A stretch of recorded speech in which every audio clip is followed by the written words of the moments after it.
Caddis Maximus here, this time with a quick review of this old Craftsman USA VR Series round head ratchet. I had actually done a review earlier of this Allen ratchet, which uses a block and pawl design that is essentially the precursor to what modern roto heads use. Another round head ratchets, I call it a block and pawl. It's a very simple design that uses a wire spring. It's very heavy duty. A couple people commented about having problems with these ratchets, and the point of the video of this Allen was that it didn't work at all. These are a type of design that has to be kept really clean. You need to use a light oil. Right now I've just been using this Prolong. By the way, this can has lasted for like ever because you don't need much of it. If you keep this design clean, it works very well. It's a very strong and simple design and easy to rebuild. A lot of people like that and recognize that.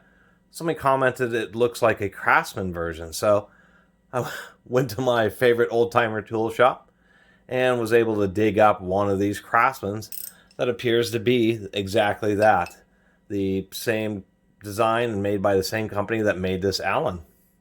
It does have a different forging on the handle. One thing I will say is disappointing is, see all this corrosion here? That's indicating that the chrome plating was pretty darn thin.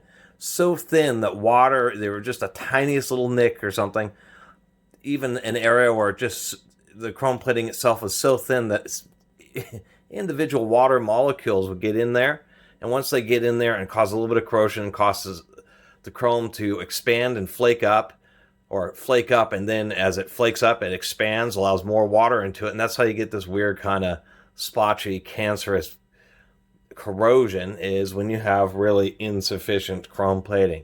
You really want, not to talk about icon, but the reason some tools have a very deep, lustrous chrome plating or appearance to the chrome plating is because of how thick it is. And this Craftsman, they did cheap out just a little bit on thin chrome plating. Besides that, I like the thin contour grip handle. I like the way it really expands to do a heavy duty head. And this one still does seem to work okay. But I'm still going to clean it up and just take a look inside. But this is going to be, I've seen a lot of darn Craftsman ratchets, and I actually haven't done a lot of videos of them because a lot of them just aren't the bee's knees in my opinion. I will eventually get more of them and do more videos, but I found other brands in the meantime, but I'll get around to it. But this is kind of helping catch up because I think this is probably one of the best round heads Craftsman ever has. So let's go knock it apart just so I can clean it up and lube it. Torx T15. And these are just super easy. The hardest part about dealing with these is making sure you don't mess up the little spring that's inside here. Always a pretty tight fit with the wheel. And as we can tell, this is exactly what it looked like inside the Allen. So under the edge of this wheel, we have this little pin. And what you have to do is kind of catch the spring and then slide it over into position to get it, or over onto this boss. But the reason I've always liked this design was the fact that you have this huge pawl. Here's my index finger. You can just see the massive amount of surface area, how many teeth are on that, like 8 or 10 teeth. And so the problems that people have with these is that they really like a light oil, nothing else. Need to be kept pretty clean, and they stay reasonably clean. But two things will happen. Since it's just a single wire spring, it doesn't have a lot of force. So if you have sticky grease in there, you'll put some pressure on there and it'll kind of bind the pawl into the grease, and then the ratchet will lock up. But it doesn't lock up in the traditional sense. What happens is it rotates the other way, and I had to make sure I was explaining that correctly. As it tries to rotate back, it can't get the pawl out of position when what it's supposed to do is when you ratchet back, it's supposed to scooch away. And then when you go forward, it jams it into the sidewall of the ratchet itself. And so they have to be clean for that reason. And on the case of the Allen, it was just so bad that this pawl was just stuck in the middle, and so the ratchet would freewheel. But once these engage, they are just super duper reliable. And they're pretty strong because that mechanism, this design, you really do just have a block of steel. I mean, this, besides the hole for the thread, this is just a solid block of steel, except for one hole for the detent. So it's really, this thing, the anvil is going to twist off before this fails. And what that big paw and this compact design affords you is to have a ratchet head that is just super duper thick, that is never going to split or break on you. This is a ratchet that, properly working, that paw is what's going to twist off every single time. It won't slip on you. The head won't split, anything like that. So let me get this cleaned up. Okay, I got this all back together. One thing I'll say is I wish the anvil could be just a little bit tighter. There is just a little bit of a gap in there. It would take a shim washer. It's not too bad. It's certainly respectable for a round head ratchet, but it could be just a little bit tighter. That little wire spring, that little loop was a little bit trickier on this one. It really didn't want to, I had to kind of push it with the screwdriver to get it on that little post. It kept on wanting to fall off the post when I put the reverse dial on there. And you really know when that isn't working.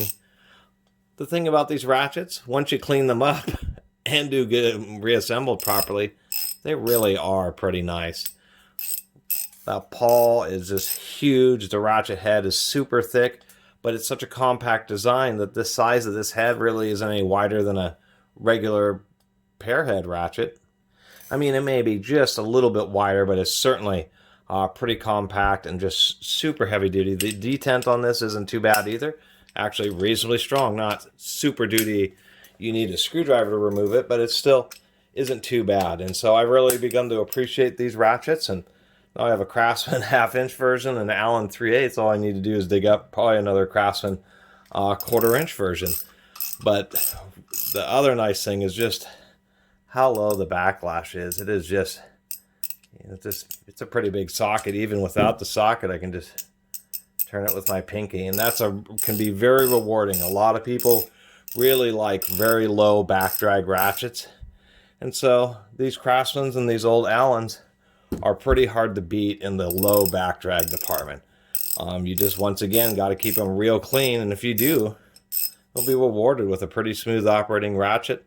Definitely reliable, and has a mechanism that's actually extremely competitive. That's really only brands like New Britain and companies like that have even made mechanisms that are really on par. New Britain's is awesome, but they've actually had some reports of the head splitting, so this kind of gets around that. It just has, you're never gonna, that's more than 1/4 inch of steel. You'll never split the head of this ratchet. You can use it as a hammer, and I'm actually pretty stoked. I can't believe after all the years I've been collecting tools, probably going on 20 years, I never really knew about these Craftsmans, and it's because you get them and they're cruddied up. They don't seem to work well. They don't switch properly, or they spin around, and you say, I'm not going to get that Craftsman. But that's part of the exploration of doing all these ratchet reviews, is to look inside and really say, oh wow, these are actually top notch. They just need to be kept clean.